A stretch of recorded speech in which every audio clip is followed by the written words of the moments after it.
31ค่ะ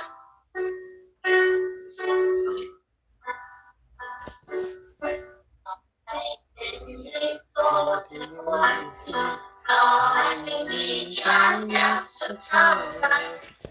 แค่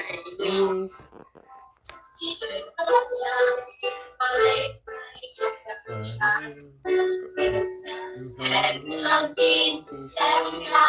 ที่เรามาสู้ยังไงต่อให้เป็นท้องฟ้า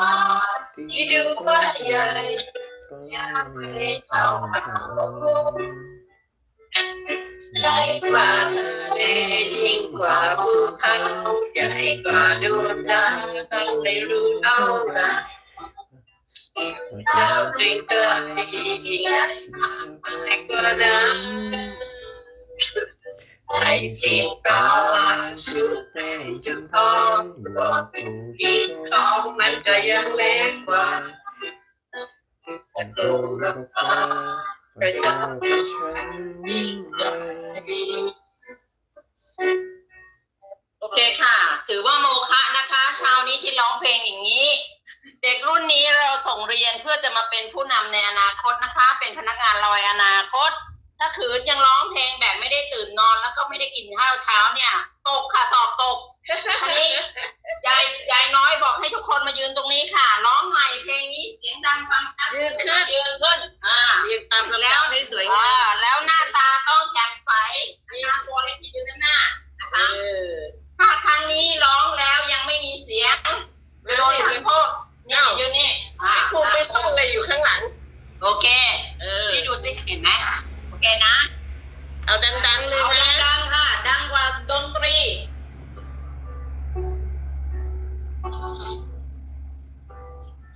ดัง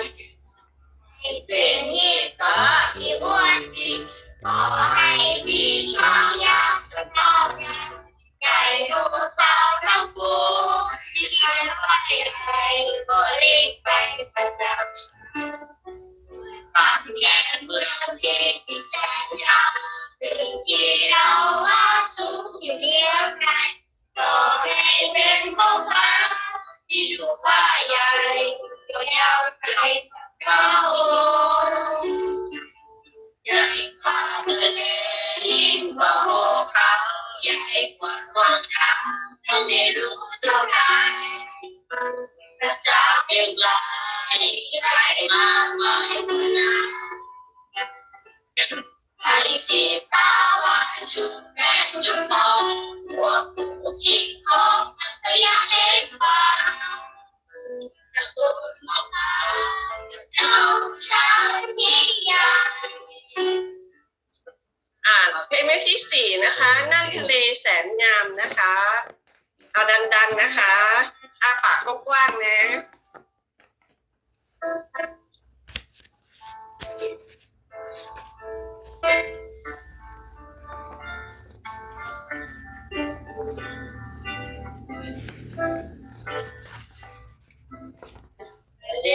แส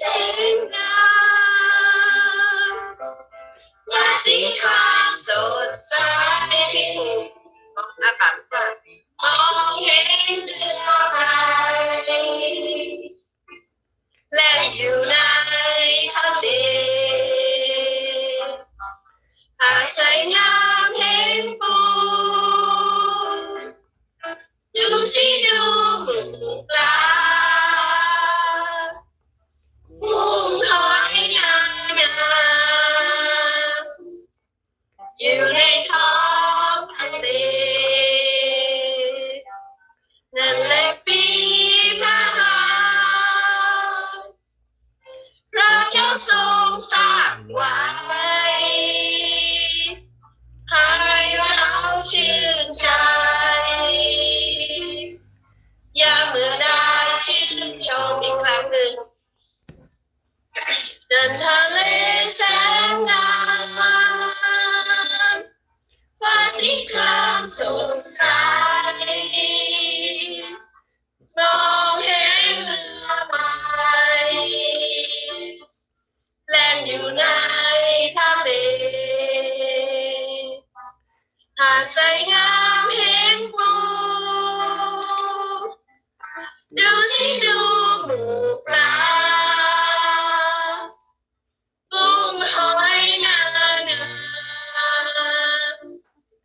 อยู่ในท้อ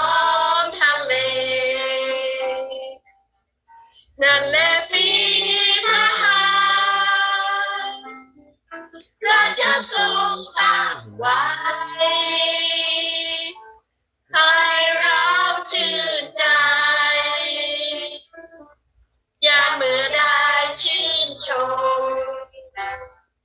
เพลงสุดท้ายนะคะจงแสวงหาแผ่นดินพระเจ้าหน้า27นะคะเพลงเปิดการประชุมของเรานะคะ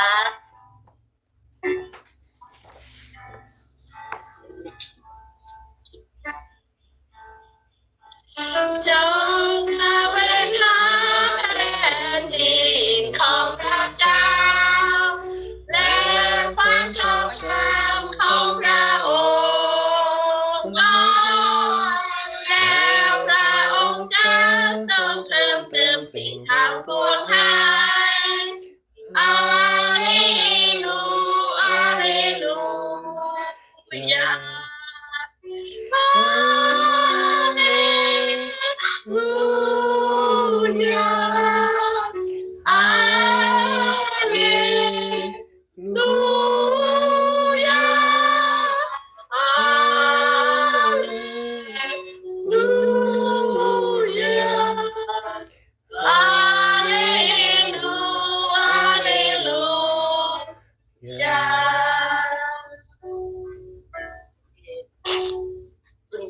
ขอพระเจ้าอวยพรนะคะนิทานวันนี้เดี๋ยวจะขอเรียนเชิญอาจารย์คำทรายนะคะ เป็นผู้อธิษฐานเปิดให้กับพวกเราค่ะ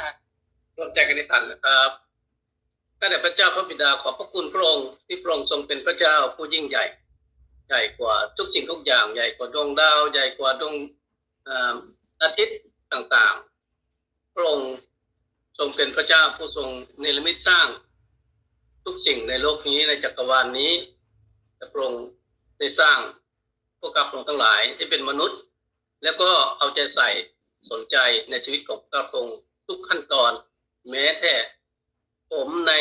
ศีรษะของพวกข้าพระองค์ก็จำได้ทุกเส้นขอบพระคุณพระองค์ที่พระองค์ทรงเป็นพระเจ้าแห่งความรักแต่วันนี้พวกข้าพระองค์ทั้งหลายได้เข้ามาเพื่อจะนมัสการพระองค์ร่วมกันขอพระเจ้าได้ทรงอวยพรให้แก่ข้าพระองค์ทั้งหลายที่จะได้รับพระวจนะของพระองค์ที่จะมาหล่อเลี้ยงจิตวิญญาณของพระองค์ชีวิตของข้าพระองค์ในการดำรงชีวิตในการรับใช้พระองค์ต่อไปขออัญเชิญพระวิญญาณบริสุทธิ์ของพระองค์เสด็จลงมาสถิตอยู่ในท่ามกลางพวกเราทั้งหลายโดยเฉพาะทรงสถิตอยู่กับอาจารย์แสงทองผู้ที่จะแบ่งปันด้วยขอมอบทุกสิ่งไว้กับพระองค์ในพระนามของพระเยซูคริสต์เจ้าอาเมนขอบคุณพ่อแนะนำ2 นาทีอาจารย์เป็นใครยังไงเนี่ยเดี๋ยวเขาจะเข้าใจว่าแทนหน้าที่พ่ออาจ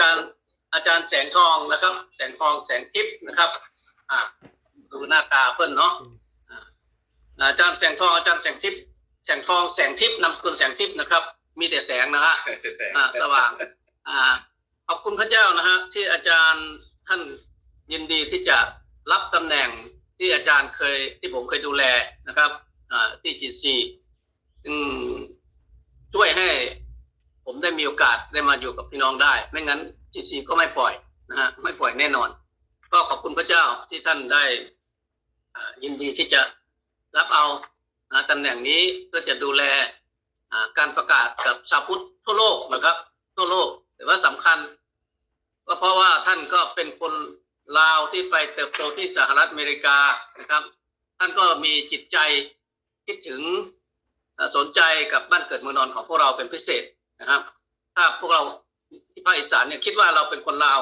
ก็เหมือนกันนั่นแหละนะฮะเพราะท่านก็เป็นคนลาวที่อยู่ฝั่งจังหวัดไซยบุรีนะครับแขวงไซยบุรีตรงกันข้ามกับจังหวัดเลยนะครับแล้วก็พูดภาษาเดียวกันกับพี่น้องจังหวัดเลยนะครับสำเนียงเดียวกันเป๊ะเลยนะครับถ้าใครเป็นพี่น้องจังหวัดเลยก็ฟังแล้วจะมีความสุขมากๆเพราะสำเนียงเดียวกันนะครับมันก็เพี้ยนจากหลวงบางนิดนึงนะครับแต่ก็ขอบคุณพระเจ้าที่ท่านได้มาเยี่ยมพวกเราในวันนี้ก็ขอให้ท่านได้แบ่งปันพระเจ้าของพระเจ้าให้แก่พวกเราทั้งหลายนะครับโอเคนะครับสวัสดีครับพี่น้องทุกท่านนะครับผมแสงทองนะครับวันนี้จะขออนุญาตพูดเป็นภาษาลาวนะครับเพราะว่าพูดภาษาไทยลิ้นมันแข็งนะครับหวังว่าทุกคนจะเข้าใจนะครับ จะพูดเป็นภาษาลาวกับภาษาไทยก็คล้ายๆกันนะครับโดยเป็นพิเศษก็คือภาษาอีสานก็เป็นภาษาลาวที่แบบมันจะมีคำเสริมบ้างนะครับอย่างเช่นครับนะครับแต่ว่าภาษาลาวก็จะใช้คำเดียวภาษาจะใช้หลายๆคำก็เหมือนกันนะครับเพราะฉะนั้นขออนุญาตพี่น้องจะขอพูดเป็นภาษาลาวนะครับด้วยภาษาอังกฤษบอกคนแปลจากนี้เลยคนนี้แอปคนนี้แอปโอเคนะครับก็สบายดีพี่น้องเนาะขอสบายดีทักทายสบายดีเป็นภาษาลาวเนาะ หวังว่าพี่น้องทุกคนจะเข้าใจเด็กๆเข้าใจภาษาลาวบ่บอกภาษาอีสานบ่เข้าใจอยู่เนาะเพราะฉะนั้นขออนุญาตพี่น้องว่าเป็นสำเนียงภาษาอีสานเนาะครับเอาภาษาอีสานเอาภาษาลาวเนาะเพราะว่าภาษาลาวมันสิบ่มีครับเด้ ภาษาอีสานสิมีครับภาษาลาวบ่มีครับเนาะแต่ว่ามื้อนี้ก็ดีใจเนาะที่ได้มีโอกาสมาเยี่ยมยามพี่น้องมาเยี่ยมยามอาจารย์คำทรายอ้อยน้อยแล้วก็มาเยี่ยมยามพี่น้องทั้งนี้แล้วก็มีโอกาสได้พบกับเพื่อนคนใหม่แล้วกับพี่อ้อยนี่ก็เคยพบกับเพื่อนหลายปีก่อนประมาณ 4-5 ปีก่อนอยู่ที่มหาลัยเนาะแล้วมาเห็นเพื่อนอยู่นี่อ้าวมาอยู่ทั้งนี้ได้จังได๋ก็สบขน้อยก็งงขน้อยเนาะขน้อยนี่ภาษาลาวนี่ขน้อยไปบ่ผมเด้อครับพี่น้องมื้อนี้ก็อยากแบ่งปันให้กำลังใจพี่น้องจักหน่อยนึงเนาะเป็นข้อคิดเนาะเรื่องที่อาจารย์คำไซส่งมาให้แต่มื้อนี้คิดว่าสิแบ่งปันอีกข้อนึงต่างหากเพราะว่าได้ล้มกับอาจารย์คำไซเมื่อวานนี้เพราะว่าหน้าที่ของขน้อยปัจจุบันนี่ก็คือหาวิธีที่เฮ็ดจังได๋เฮาจังสิประกาศกับคนชาวพุทธของเฮาให้เข้าใจเรื่องพระคำของพระเจ้าและอาจารย์ก็ได้อธิบายให้ขน้อยฟังว่ามันก็บ่ยากมันต้องใช้วิธีแบบง่ายๆทุกคนฮู้คือการเป็นมิตรคือการสร้างมิตรสร้างเพื่อนว่าซั่นซะเนาะก็เลยมาคิดให้ทำให้ขน้อยนี่มาคิดถึงข้อความที่อาจารย์เพิ่นกล่าวในเมื่อวานนี้เพราะว่าอยากมาสนทนากับเพิ่นเพราะเพิ่นก็เป็นผู้ที่เดินทางก่อนหน้าเด้สมตัวขน้อยเองก็เป็นแบบว่าเป็นลูกศิษย์ของเพิ่นว่าซั่นซะเป็นลูกศิษย์เป็นน้องฮักของเพิ่นมาแต่โดนแล้วล่ะแต่ว่าก็เลยเพิ่นแนะนำว่าคันซั่นเฮาก็ต้องสร้างมิตรสร้างเพื่อนสร้างสร้างความดีเนาะเพราะฉะนั้นเฮ็ดให้ขน้อยคิดถึงพระคัมภีร์ข้อนึงคืออยู่ในมัทธิวบทที่5ข้อ13เด้อพี่น้องเด้อในพระคัมภีร์มัทธิวบทที่5ข้อ13พี่น้องทุกคนคงคุ้นเคยกับพระคำข้อนี้เพิ่นบอกว่าท่านทั้งหลายเป็นเกลือแห่งโลกแต่ถ้าเกลือนั้น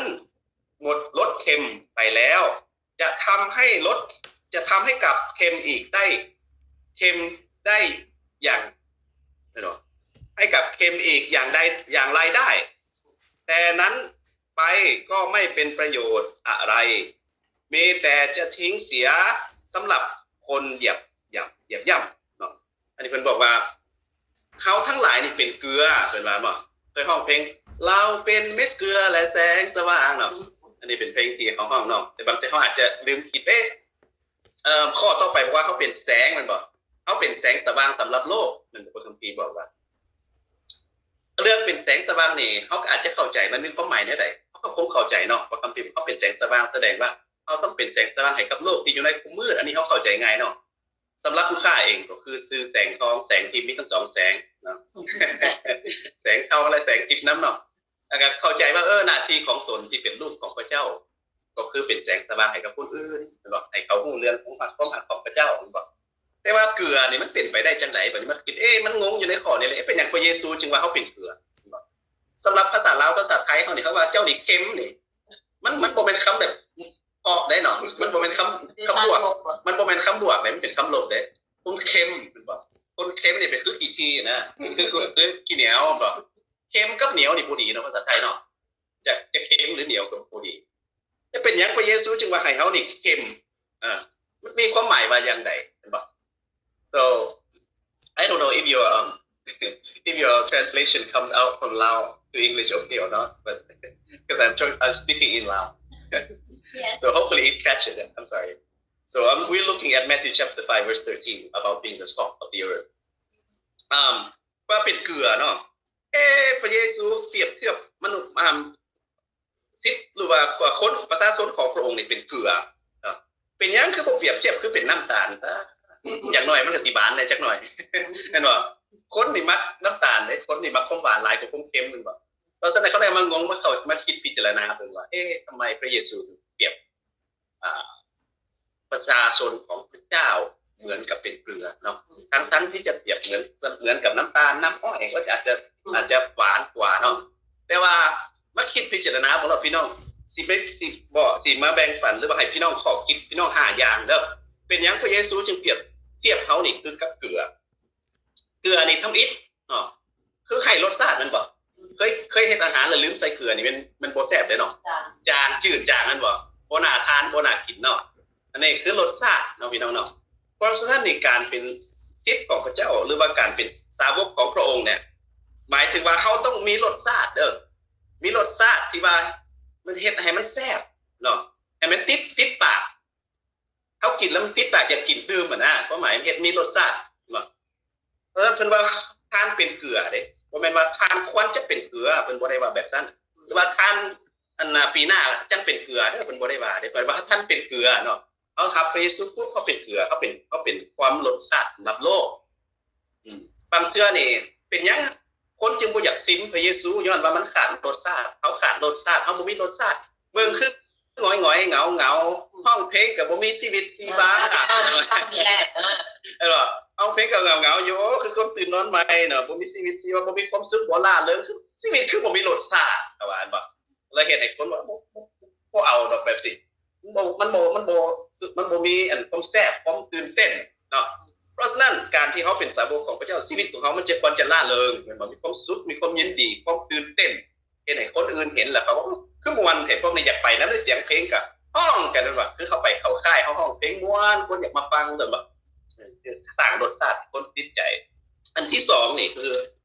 เกลือนี่สามารถเฮ็ดให้กันบูดได้เนาะอันนี้ข้าน้อยมาเข้าใจในข้อนึงคือปอของข้าน้อยนี่เมื่อเพิ่นเข้ารีไทร์เมนต์แล้วเนาะไปจบเกษียณแล้วเพิ่นสิหาวิธีได้จังสิมีชีวิตชีวาเป็นเซาตึกป่าเด้อไปหาตึกป่าอยู่น้ำห้วยน้ำคลองได้ป่ามาแล้วเอามาให้แม่ก็เฮ็ดอาหารให้เพิ่นเนาะเฮ็ดครัวให้เพิ่นว่าซั่นซะแต่มื้อจังนึงเพิ่นก็ไปยามข้าน้อยอยู่ลาต่างรัฐแม่บ่ได้ไปนำได้ไปแต่พ่อคนเดียวพ่อนี่ก็บ่เคยเฮ็ดกินบ่เป็นนะส่วนหลายผู้ชายเฮาเฮ็ดกินบ่ค่อยเป็นเพราะปานใดเนาะบางคนเนาะคือผู้ชายเองก็เฮ็ดกินบ่เป็นพ่อก็เฮ็ดกินบ่เป็นบัดนี้แม่บ่มาบัดนี้ก็เลยไปเรียนมหาลัยไปเรียนอยู่ต่างรัฐต่างเมืองเพิ่นก็ได้ปลามาแล้วเพิ่นไปตึกป่าได้ปลามันก็สิเฮ็ดส้มปลาแซ่บๆให้สู่ลูกกินก่อนนะว่าซั่นเพิ่นว่าไปเฮ็ดส้มปลาบ่ฮู้สิเฮ็ดนั่นแหละบ่เคยเฮ็ดส้มปลาจักเทื่อเนาะโทรหาแม่ล่ะโทรแม่อยู่แคลิฟอร์เนียเฮานี่อยู่โพ้นอยู่น่ะรัฐมิชิแกนมันต่างกันเลยอยู่คนละส่วนโทรไปหาแม่ก็เฮ็ดจังได๋ส้มปลานี่ว่าซั่นแล้วก็แม่ก็บอกแล้วเนาะเอานี่ใส่เด้อมีนั่นมีนี่เพิ่นก็บอกเนาะมันสิมีสูตรของมันนะถ้าต้องใส่นี่เด้อว่าซั่นเพิ่นก็บอกแล้วเพิ่นก็กลับมาวางโทรศัพท์เพิ่นก็ไปเฮ็ดตามแม่สั่งเนาะเฮ็ดแล้วก็เอาไปไว้ไปเฮาเซลส้มนี่เฮาไปไว้น้อยนึงได้เฮาไปไว้4 5 6คืนตอนเวลาที่มันสิกลายเป็นส้มนะมื้อสิกินส้มได้บัดนี้มาเปิดเบิ่งแล้วเนาะมาเปิดมันบ่มีส้มมันบ่เป็นส้มเลยน่ะเสียปลาแดกมันก็บ่แม่นสิแม่นปลาล่ามันก็บ่แม่นส้มมันก็บ่แม่นเนาะมันเหม็นมันกินของมันน่ะกินเหม็นเนาะเปิดขึ้นมาแล้วขนแตกเลยเนาะเอามานางอ้อมอยู่พาเขาเด้เปิดส้มสิว่าสิกินส้มแซ่บๆเลยเนาะขนแตกหนีเนาะคนนั้นแล่นคนละทิศละทางอันผู้ที่บ่แล่นคือแมงวันเด้อแมงวันนี่แล่นมาเนาะมันเขานี่แล่นไปเนาะเพิ่นก็มางงว่าเป็นหยังคือเฮ็ดตามสูตรมันคือบ่ได้ว่าซั่นโตหาแม่อีกแล้วมันบ่แม่นสูตรของเจ้ามันบ่ได้ผลว่าซั่นเจ้าหยังใส่แน่เพิ่นก็ถามนั่นบ่คือเอานี่ใส่เอามะเขือเอาเนี่ยแล้วแต่มันลืมเกลือเพิ่นลืมเกลือแต่บ่แม่นเพิ่นลืมดอกตอนเว้ากันทางโทรศัพท์มันเป็นมือโทรศัพท์สัญญาณบ่ค่อยดีสัญญาณบ่ค่อยตอนที่ว่าเอาเกลือใส่ในเด้อสายมันขาดหลุดไปเพิ่นบ่ได้ยินนะบ่ได้ยินว่าเกลือใส่ในเด้อน่ะเพิ่นก็สิงงอยู่ว่าใส่แล้วมันบ่เป็นส้มเลยมันบ่ขาดเกลือเลยเพราะฉะนั้นเฮ็ดให้เฮาคิดว่าการที่เขาขาดเกลือ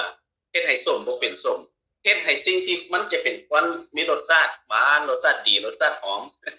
สำหรับคนอื่นอาจจะบ่หอมเนาะสำหรับเราสำหรับเฮานี่ส้มนี่มันหอมเนาะมันสิมีรสชาติรสชาติอันนั้นอย่างก็เสน่ห์ของมันนะแต่ว่าการที่ขาดเกลือเฮ็ดให้สิ่งที่ควรจะแซ่บกลายเป็นสิ่งที่บ่น่ารับประทานกินบ่ได้เลยพี่น้องเอาไปทิ่มข้างนอกให้หมากินหมามันยังบ่กินหมามันยังแล่นหนีไปคนละทางอันนี้คือขาดเกลือนี่เฮ็ดให้รสชาติบ่มีเฮ็ดให้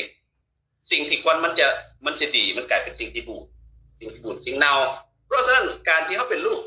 เป็นสาวกของพระเยซูก็คือเด้อโลกของเขาอยู่ปัจจุบันเนี่ยมันมีความบูดความเน่าธรรมชาติของมนุษย์ธรรมชาติของโลกของเขานี่มันสิมีความบูดความเน่าความเจ็บความทรมานความทุกข์สงครามการแตกแยกในสังคมการแตกแยกในครอบครัวการแตกแยกในคริสตจักรการต่อสู้มันบอกหมายถึงว่ามันอีกบ่โดนหมายถึงว่ามันสิมีแต่แนวที่เฮ็ดให้มันบูดเน่ามันบอกสังคมของเฮาชีวิตแต่การที่เฮาเป็นเกลือเฮาสิเฮ็ดให้ความบูดเน่านี่กลายเป็นเฮารักษาความบูดเน่าได้ให้มันมีรสให้มันมีคุณภาพบอกคุณภาพของชีวิตเนาะอันที่3เนี่ยมันมีหาอย่างแต่ว่าคือก็น้อยมาสังเกตแต่มันก็มีอีกอย่างอื่นแต่ว่าสิมันแนะนำมาแบ่งปันหาอย่างที่3นี่ก็คือเกลือสามารถมีคุณภาพในการรักษาสุขภาพพี่น้องเคยเจ็บเคยเป็นหรือเคยเข้าห้องพยาบาลเพิ่นเอาน้ำอย่างมาใส่ซีโร่ก็น้ำซีโร่น้ำเกลือเนาะเขาบอกง่ายๆว่าน้ำเกลือแม่นบ่ก็อันน่ะน้อยเราก็เป็นพยาบาลเราก็เคยรู้ดีเนาะคันว่าคนเข้าห้องพยาบาลนี่สิ่งก่อนอื่นเบิดเพื่อทางกายสิบ่ให้ขาดน้ำถ้าบ่ได้เอาน้ำตาลมาใส่เด้คันว่าพยาบาลเอาน้ำตาลมาใส่นี่มีเรื่องแล้วเนาะเดี๋ยวเพิ่นเอาน้ำเกลือมาใส่เด้เพราะน้ำเกลือมันมีคุณภาพในการรักษาสุขภาพพี่น้องฮู้บ่คันว่าไปทะเลนี่มันบ่ได้บานเด้มันเค็มเด้แล้วความเค็มของน้ำทะเลมันเป็นยาเด้คือความที่เคยเป็นพยาธิอยู่หนังโรคซ้ายของผู้ขาเอิ้นว่าเป็นเอ็กซิมาเนาะอยู่หนังเป็นตุ่มเป็นพวกมันคันเป็นแผลมันแพร่บัดนี้ก็ไปทะเลนี่ให้อาบน้ำเกลือนี่คือว่ามันดีเด้มันหายดีในภายในมื้อ1 2มื้อมันสะอาดคือเก่านะแล้วให้เฮาคิดถึงความสามารถหรือว่าความสามารถของเกลือในการรักษาสุขภาพคือกันเนาะยกตัวอย่างนี่อีกอย่างนึงเนาะน้ำทุกน้ำที่มันตกหรือเป็นน้ำฝนน้ำคลองน้ำสกปรกหลายๆอย่างมันลงทะเลมาได้ที่สุดมันลงทะเลเด้แต่เฮาก็มาสังเกตทะเลมันคือบ่เน่าบ่เหม็นหรือว่าเฮามาสังเกตบ่เพราะว่าความเค็มพระเจ้าสลัดเด้พระเจ้าบ่ได้สร้างทะเลให้น้ำจืดบ่ได้สร้างทะเลให้น้ำหวานได้ให้สร้างทะเลให้น้ำเค็มเพราะความเค็มนี่นอกจากเฮ็ดให้กันบูดแล้วมันมียังการรักษาสุขภาพได้อีกเนาะเพราะฉะนั้นเขาคือกันเด้อเขาคือกันคล้ายๆก็เป็นสีพระหัตถ์ของพระเยซูในการปิ้นปัวสังคมในการปิ้นปัวพยาธิจิตใจพยาธิสุขภาพพยาธิบอกเขามี health ministry บอกโบสถ์เขานี่มีการรักษาสุขภาพแต่ว่าบ่แม่นแต่รักษาสุขภาพทางกายอย่างเดียวสุขภาพจิตใจคือกันบอกคนที่อยู่ในความทรมานความเจ็บความเป็นเมื่อเขามาพบกับเขาแล้วเขาควรจะได้รับยาเด้เพราะเขาคล้ายๆก็เป็นยาคือสันเด้เป็นยาของพระเยซูเป็นยาที่สามารถปิดตัวคนเจ็บคนเป็นคน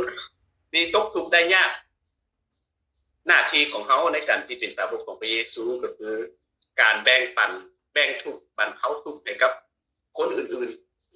ๆอันนี้คืออันที่3อันที่4นะพี่น้องเด้ออันที่4นี่ข้าน้อยมาสังเกตตอนที่ว่าย้ายไปอยู่รัฐน่ะอยู่ในอเมริกามันก็มีหลายรัฐต้องเป็นประเทศกว้างบางรัฐก็หนาวบางรัฐก็ร้อนนั่นบ่อยู่ในรัฐหนาวนี่สิมีหิมะตกเด้หิมะตก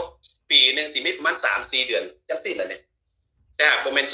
มันบ่ร้อนจังซี่มันบ่ร้อนมันบ่อากาศอุ่นจังซี่หนาวเลยออกนอกบางเทื่อนี่ออกนอกบ่ได้หนาวโพดต้องใส่เสื้อคลุมหลายๆสั้นแล้วหิมะตกมาหิมะนี่มันกลายเป็นน้ำก้อนเลยเป็นน้ำแข็งพอมันลื่นเลยคนขับรถไปมันขับรถไปเนาะพี่น้องพิจารณาเบิ่งขนาดเฮาไปย่างอยู่คันว่าเคยไปบอนที่ว่าเขาจะไปไอสเกตนะไปสเกตบนน้ำก้อนบนน้ำแข็งก็มันลื่นมันมึนมันบ่มันมึนแล้วเขาขับรถไปนี่คล้ายๆกับขับรถบนน้ำก้อนเนี่ยบนน้ำแข็งเนี่ยมันมึนหยับเบรกนี่ก็ลื่นไปเลยหยับบ่อยู่ซนกันไปเลยแต่ว่าเขาหาวิธีแก้ไขก็คือเอาเกลือนี่นะเอาเกลือนี่มาใส่ตามถนนหนทางหิมะเริ่มตกปุ๊บเขาสิเห็นรถทรัคใหญ่ๆมาเลยโห้ยเกลือไปเลยทุกถนนทุกเส้นเลยเพื่อป้องกันเพราะอย่างเพราะเกลือมันสามารถเฮ็ดให้น้ำแข็งนี่ละลายเอาเกลือใส่น้ำแข็งมันสิละลายเลยมันเปื่อยไปเลยเพราะฉะนั้น อาจจะมีน้ำแข็งมีหิมะตกหลาย แต่ถนนนี่มันสิแปลนเพราะว่าเกลือมันจะเฮ็ดละลายน้ำแข็งนี่ให้กลายเป็นน้ำไหลสิเราก็ขับรถไปได้อย่างสบายน้ำแข็งนี่ก็คือสิ่งที่มันแข็งหลายๆปีต่อไปแบบนี้เนี่ยรถเขานี่เนาะเขาขับอยู่บนน้ำแข็งมีเกลือตลอดเนาะ3 ปี4 ปี5 ปีไปแล้วเขาสิเริ่มเห็นแล้วอยู่พื้นรถคนอยู่ในรัดหนาวเนี่ยเขาอยู่ในเขาเบิ่งในพื้นรถข้างล่างของมันนะ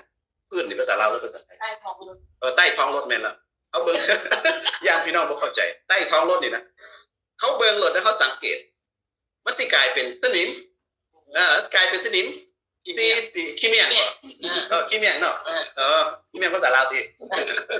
กลายเป็นขี้เมียง กลายเป็นสนิมแล้วสนิมนี่ก็โดนไปประมาณ10 ปีเกินไป10 ปี15 ปีแล้วแต่รถนี่ทั้งเชิงนี่อาจจะดีอยู่คือเก่าอาจจะดีบ่มีปัญหาหยังแต่ทั้งลุมนี่ขับบ่ได้เด้ทั้งลุมนี่ใส่บ่ได้ใส่การบ่ได้แล้วเพราะว่าโซ่มันก็หักมันเปื่อยนะเพราะว่าเกลือมันไปกัดเด้เกลือคมเค็มนี่กัดเล็กในที่สุดเนี่ยสิมันเป็นเล็กแข็งๆนี่กลายเป็นฝุ่นเป็นอันน่ะเป็นสนิมมันบอกสนิมคือขี้ฝุ่นนี่นะขี้เผาเนี่ยอันนี้คืออีกอย่างนึงเกลือถึงแม้มันตัวน้อยๆเขาบ่ฮู้ความสำคัญของมันแต่มันสามารถกัดในสิ่งที่มันแข็งๆได้มันสามารถละลายสิ่งที่มันหนาวได้สิ่งที่มันแข็งๆเป็นก้อนได้คือเขาคือกันเดินในฐานะที่เขาเป็นสาวกของพระเยซูเลยอำนาจที่พระเยซูมอบให้เขานี่เขาอาจจะคิดว่าเขาตัวน้อยเขาเป็นสิ่งที่บ่สำคัญในสังคมคนหลายๆเขาเป็นตัวน้อยๆเขาเป็นสิ่งภาษาอังกฤษว่า insignificant ภาษาไทยว่าภาษาจังไหนก็ได้บ่เข้าใจคนไม่สำคัญคือบ่มีความสำคัญบางทีเขาอาจจะรู้สึกตัวว่าบ่มีความสำคัญพอเขาคนเดียวในท่ามกลางหลายๆคนที่เป็นคริสเตียนว่า1 ในแต่ละผู้จำนวนผู้ก็น้อยไปศึกษาเบิ่ง1 ในจำนวน330 คนอยู่ในเอเชียของเขานี่คือว่า1นั่นเป็นเอเวนทิส330นั่นเป็นชาวพุทธทั่วไปเนาะคือว่าจำนวนน้อยมันคือสิบ่มีผลประโยชน์อีหยังนะเฮาสิประกาศไปอีหยังมันสิได้ผลอีหยังมันบ่แต่ว่าให้เฮามาพิจารณาเบิ่งความเล็กน้อยของเกลือสามารถกัดสิ่งที่มันแข็งๆให้ละลายให้เปื่อยได้มันใช้เวลาค่อยๆมันบ่ได้เฮ็ดแบบไวๆเด้มันค่อยๆเป็นค่อยๆไปได้ตามธรรมชาติของเกลือในที่สุดสิ่งที่มันแข็งคือเปรียบเสมือนใจของมนุษย์นะใจคนทั่วไปใจแข็งบ่ใจแข็งกระด้างคัมภีร์ว่าแข็งกระด้างคำว่าแข็งกระด้างคือใจมนุษย์ของเฮานี่แหละเขาประกาศเรื่องของพระเจ้าเพิ่นอาจจะบ่สนใจเพราะใจยังแข็งกระด้างพ่อกับแม่ของข้าไอ้น้องของผู้ข้าเป็นผู้ข้าก็เป็นผู้ทำอิฐที่ว่ามาเสือพระเจ้าเด้ในครอบครัวหลายปีทำอิฐ10 ปีทำอิฐนี่คือต่อต้านพ่อแม่ต่อต้านไอ้น้องต่อต้านเพิ่นบ่ซัพพอร์ต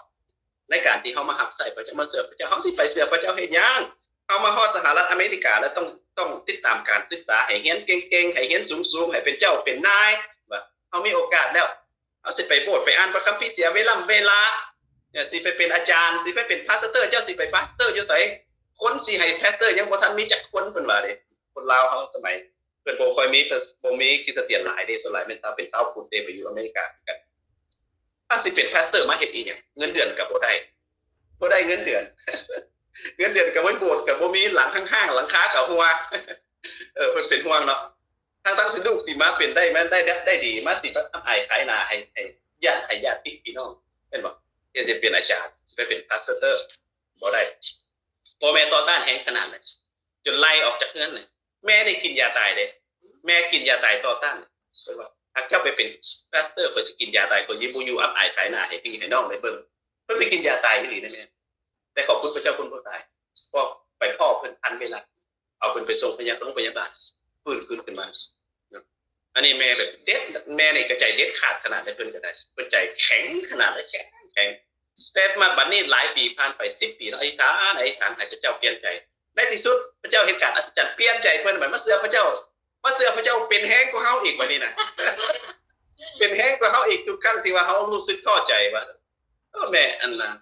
การเป็นอาจารย์มันยากนะขอพักไปหาเฮ็ดแนวอื่นซะ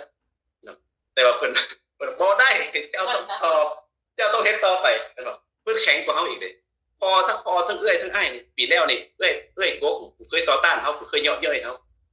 กูเคยด่าว่าพระเจ้าในนามของพระเจ้าเพิ่นให้รับสินให้คณะได้เป็นผู้รับสินให้เอื้อยปีแล้วนี่นะค่อยๆเป็นค่อยๆไปในระยะเวลา30 ปีแล้วเนาะ 30 ปีแล้วที่มาเสือกผู้ไก่มาเสือกพระเจ้าแต่เอื้อยไอ้น้องก็ค่อยๆตามมาแต่ละคน2 คนอันนี้คือการที่เขาเป็นเกลือเนี่ยเฮ็ดให้จิตใจของคนที่แข็งกระด้างสามารถที่กลายเป็นใจที่อ่อนได้ย้อนหยังย้อนความดีย้อนคว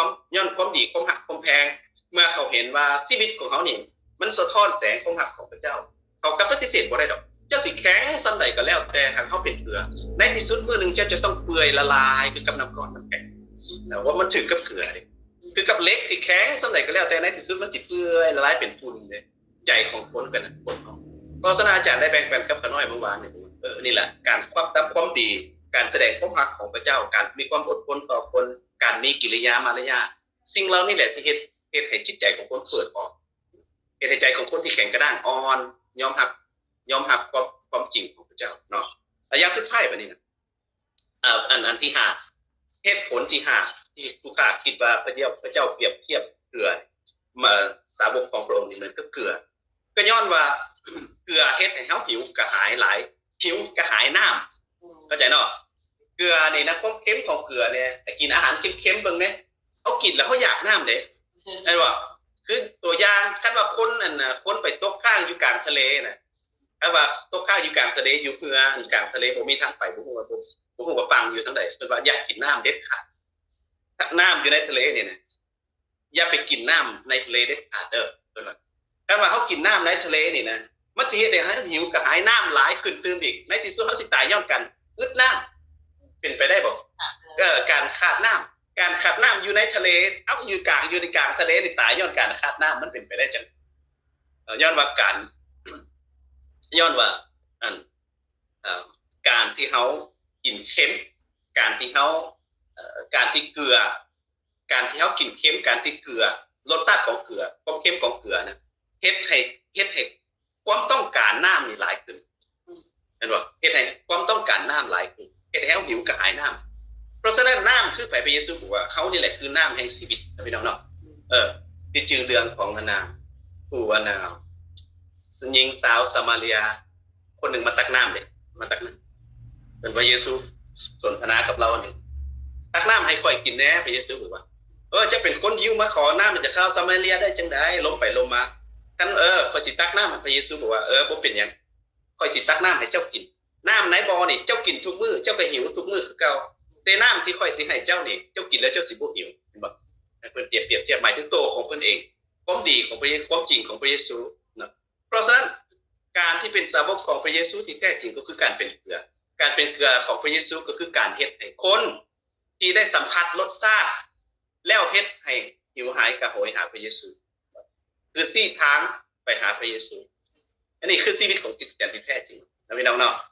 ต้องให้ชีวิตเฮาล่าเริงมีรสชาติเป็นสิ่งที่ attraction ภาษาอังกฤษผมว่าภาษาไทยบ่รู้ว่าจะดูดดึงใจดูดใจดึงดูดใจใช่ป่ะเฮ็ดให้คนสนใจว่าอยากรู้อยากเห็นนะเป็นหยังพวกนี้คือมีความสุขแท้คือว่าเฮาด่าเฮาป่วยเขาก็ยิ้มเซยการโศกเศร้าไปงานสงสการกับพากันห้องเพลงว่าพิษธรรมชาติเป็นอีหยังเฮ็ดให้คนสนใจแบบมีความแบบสนใจ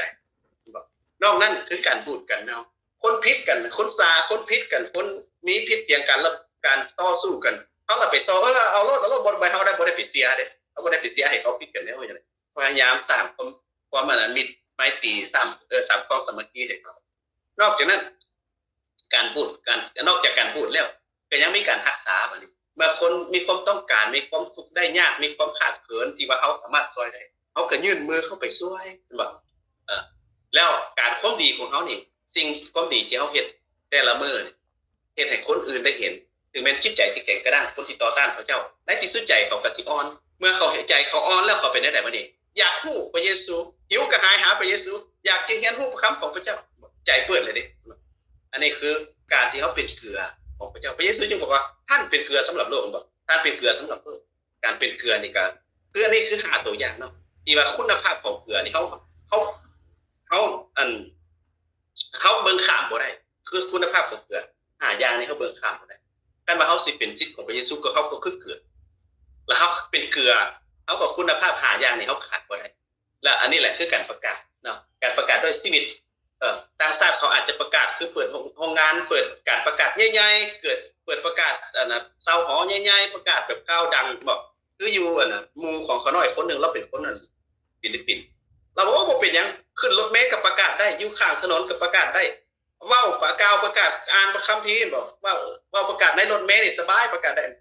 อันนี้คือประเทศที่เขาฮู้เรื่องพระเจ้าอยู่แล้วมันก็บ่เป็นการยากในการที่ประกาศแบบในสังคมแบบนั้นแต่ว่าในชุมชนไทยชุมชนลาวของเฮาต่างหากคนที่เขาบ่ฮู้เรื่องพระเจ้าเขาประกาศมันก็กายหัวเขาไปซื่อๆได้มันบ่เข้าหูเขาเด้เข้าทางนี้ออกทางนี้ก็มีแต่ว่ามันหักกายหัวเขาบ่ฮู้เรื่องว่าเฮาเว้าเรื่องใดแต่ว่าอันนี้คือการประกาศในชีวิตของเขานี่แหละการเป็นเกลือสำหรับโลกนี่แหละที่พระเยซูว่าแล้วเมื่อเกลือลดรสชาติแล้วมันก็บ่มีประโยชน์อันใดเพิ่นว่าถามว่าเกลือลดรสชาติบ่มีประโยชน์อันใดแต่ว่าเกลือเนี่ยพี่น้องเกลือที่แท้จริงเนี่ยมันบ่ลดรสชาติเด้ถ้าพี่น้องเอาเกลือนี่ไปปะไว้ใส่ถุงยางไปปะไว้อัน10 ปีไปซิมเบิ่งเอามะม่วงดิบไปจ้ำมันเค็มคือเก่าเลย ก็เลยน้ำลายออก มันเค็มคือเก่ามันบ่มีการลดรสชาติเกลือนี่นะเกลือมันสิมีรสชาติได้ก็คือมันละลายในน้ำละลายในน้ำมันละลายเพราะฉะนั้นการที่เขาก็อันนี้คือหัวข้อระวังของเขาเด้อการที่เขาเป็นสาวกคือกันเมื่อเขาไปอยู่ในซุ้มชนหลายที่ว่ามันมีอิทธิพลเฮ็ดให้เขาจืดจางมันเป็นไปได้บ่เพราะฉะนั้นที่เขาควรเลือกไปอยู่ที่เขาควรเลือกไปเขาก็ต้องระวังเขาก็ต้องไปตามเขาอย่าให้เขาลืมเขาเป็นเกลืออย่าให้เขาไปละลายน้ำจนมันจืดพี่น้องเด้อแต่ว่าเมื่อมันจืดแล้วเพิ่นว่าเป็นได้คันเจียเกลือหมดรสชาติแล้วมันก็บ่มีประโยชน์อันใดมีแต่คนสิเหยียบย่ำมีแต่คนสิเหยียบย่ำทั้งที่มีผลประโยชน์ในการสร้างเป็นเสียประโยชน์ให้กับชื่อเสียงของพระเจ้าไปซะเนาะเพราะฉะนั้นอยากบอกพี่น้องเขาเป็นเกลือพระเจ้าได้เอิ้นเขาเป็นเกลือแล้วเขาจะมีรสชาติเพื่อจะดูดดึงใจคนเพื่อจะชี้ทางให้คนนี่เข้ามาหาพระเยซูอันนี้แหละคือหน้าที่ของเขาพี่น้องมีเท่านี้แหละหน้าที่ของเขาเนี่ยคือประกาศในตัวของเขาให้กับคนฮู้ให้กับคนได้สัมผัสคนที่บ่เคยได้ยินบ่เคยได้ฟังเรื่องพระเยซูคือพ่อแม่ของผู้ค้าเองในที่สุดเขาก็มาเชื่อพระเจ้าเมื่อเขาฮู้เรื่องพระเจ้าแล้วเข้มแข็งเขาก็อยากไปบอกคนอื่นต่อไปบอกต่อกันไปอีกบอกคือโลกเขานี่มีทั้งหมดนี่เดี๋ยวนี้มีประมาณ8บิลเลียนภาษาไทยมันจังได๋8,000 ล้านคนเนาะ8,000 ล้านกว่าคนแล้วที่เป็น7 Day Adventist มีประมาณ24 ล้านประมาณ24 ล้านทั่วโลกเนาะเอาสิเราสักคน24 ล้านนี่สิไปประกาศให้คน 8,000 ล้านได้จังได๋จักปีมันจังสิแล้วแต่ว่าเขาน้อยมาพิจารณาเบิ่งเด้คันว่าปีนึงผู้นึงบอกผู้นึงนะนกตัวอย่างมี24 ล้านนี่นะคันว่าไอ้น้อยบอกคนนึงอาจารย์คำไสบอกคนนึงเขาน้อยบอกอีกคนนึงนะปีละคนแล้วปีต่อไปคนที่ไอ้น้อยบอกกันก็บอกอีกคนนึงต่อกันนะเป็นขยายไปนะคือเอิ้นว่าหยังก็multiply ลูกโซ่ เป็นลูกโซ่นะเป็นลูกโซ่ต่อๆกันนะใน9 ปีพี่น้องบ่แม่น10 ปีเด้ต่ำกว่า10 ปี9 ปีนี่คน 8,000 ล้านนี่นะได้ยินข่าวประเสริฐด้วยกันเบิดเลยย้อนคน 24,000 คนเนาะย้อนคน24 ล้านคนนี่นะพอคนนึงบอกกันต่อไปมันขยายเด้บ่ปีนี้อาจจะมี8 ปี5 ปีต่อไปอาจสิมี16ต่อขยายต่อไปนะในภายในต่ำกว่า10 ปีคนทั่วโลกสิได้ยินเรื่องข่าวประเสริฐของพระเจ้าเพราะฉะนั้นการประกาศขยายเป็นลูกโซ่นี่มันมีผลประโยชน์หรือว่าได้ผลหลายกว่าที่ว่าเขาสิเปิดหอใหญ่ๆแล้วปีนึงผู้นึงมาประกาศได้100 คนมาเชื่อแต่ว่าส่วนอีกกัน20 คนหั่นบ่ได้เฮ็ดหยังเลยนะมันผลประโยชน์ของที่ว่าทุกคนเฮ็ดนํกันหั่นได้คนละคนมาหั่นปีละคนหั่นมีวัดประกาศข่าวประเสริฐทั่วโลกได้ไว้กว่าที่ว่าเขาสิประกาศแบบใหญ่แบบนั้นเด้เนาะอันนี้คือข้อสังเกตให้เขาเป็นข้อคิดเด้พี่น้องเป็นข้อคิดเพราะฉะนั้นทุกคนเขาควรสิเป็นเกลือเขาจังสิได้เห็นพระเยซูกลับมาไวๆเนาะก็ขอให้พระเจ้าอวยพรพี่น้องทุกคนสุขภาพใสพี่น้องทุกคนขอบคุณอาจารย์มากๆนะคะวันนี้เราได้รู้วิธีเป็นเกลือแล้วนะคะก็ครูอ้อยก็เพิ่งจะรู้เหมือนกันนะคะว่าเกลือนี่มีประโยชน์หลายอย่างหลายครั้งเราปรุงอาหารใส่เกลืออย่างเดียวเราก็คิดแค่ว่าเกลือก็มีประโยชน์ในการทำอาหารแต่วันนี้อาจารย์ได้แจกแจงในรายละเอียดนะคะที่เราอาจจะมองข้ามขอบคุณพระเจ้าค่ะวันนี้ก็อยากจะขออาจารย์แสงทองช่วยอธิษฐานเผื่อพวกเรามี2 ท่านนะคะที่อยากจะอธิษฐานท่านแรกก็คือคุณครูจารุณีนะคะคุณครูจารุณีเป็น principal ของโรงเรียน UCI นะคะแล้วก็อีกท่านหนึ่งก็คือตัวครูอ้อยเองนะคะในการรับใช้พระเจ้าเขาเสียอธิษฐานพิเศษให้พนักงานทั้ง2 คนวันนี้มันเปลี่ยนเพิ่นก็ดีได้รับเกียรติประธานของผู้ประกาศทางศาสนาพุทธมาอธิษฐานให้เลยจาก GC นี่นะคุณจารุณีและครูอ้อยค่ะ แล้วก็ให้กับพนักงานเราเราก็ได้รับ เอาให้ฐานนักแหวนแล้วพี่น้องเนาะสาธุการได้พระเจ้ามื้อนี้พวกลูกทุกคนขอบพระคุณพระองค์สำหรับการทรงนำที่พระองค์ได้ทรงให้มีโอกาสได้มาเข้าเฝ้าพระองค์ในเช้าวันนี้ทุกๆเช้าได้ยินพระสุรเสียงของพระองค์จากพระวจนะธรรมของพระองค์ขอให้พระองค์เจ้าทรงหล่อเลี้ยงจิตวิญญาณของพวกลูกทุกๆคนมื้อนี้ตลอดวันเพื่อจะได้สัมผัสจะได้เห็นจะได้ยินพระสุรเสียงของพระองค์ชี้แนะนำทางควรจะไปทางใดและพวกลูกลูกขออธิษฐานเป็นพิเศษเพื่อคณะพี่น้องทุกๆคนอยู่ที่นี่ผู้รับใช้ของพระองค์อยู่ที่นี่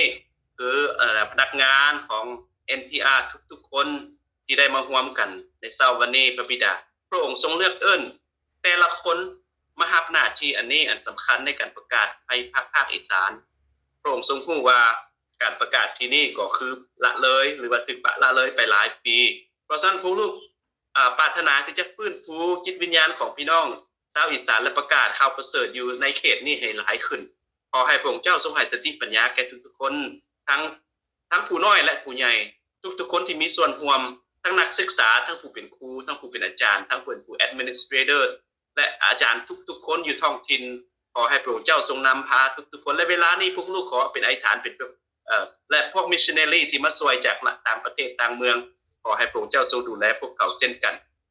ในเวลานี้ลูกขออธิษฐานเป็นพิเศษคือครูจารุณีและครูอ้อยขอพระคุณพระองค์ที่พระองค์ได้ทรงเอิ้นเขาทั้งสองเลือกเอิ้นเขาทั้งสองมารับใช้พระองค์อยู่ที่นี่ขอให้พระองค์เจ้าทรงอวยพรชีวิตของพวกเขาให้มีสติปัญญาให้มีจิตใจกระตือรือร้นในการประกาศความหักความแพงของพระองค์ขอให้พระองค์เจ้าทรงอวยพรสุขภาพของพวกเขาทั้งสองให้มีสุขภาพแข็งแรงมีสติปัญญาด้วยมาจากพระองค์เพื่อจะหาหู้วิธีเพื่อจะหู้วิธีประกาศเพื่อจะหู้วิธีจะเข้าถึงจิตใจคนและจะดูดดึงหลายๆคนในมาหู้กับพระองค์ให้พวกลูกเป็นเกลือให้พวกลูกเป็นแสงสว่างสำหรับคนในชุมชนนี้โดยเทิดพระเจ้าพระบิดาขอมอบทุกชีวิตอยู่ในห้องนี้และทุกคนที่อยู่ใต้เสียงของข้าพระองค์ในเช้าวันนี้ไว้กับการทรงนำของพระองค์พวกลูกจึงขอกราบทูลมาอธิษฐานมาในพระนามขององค์พระมหาเยซูคริสต์เจ้าอาเมน ขอบคุณมากนะคะ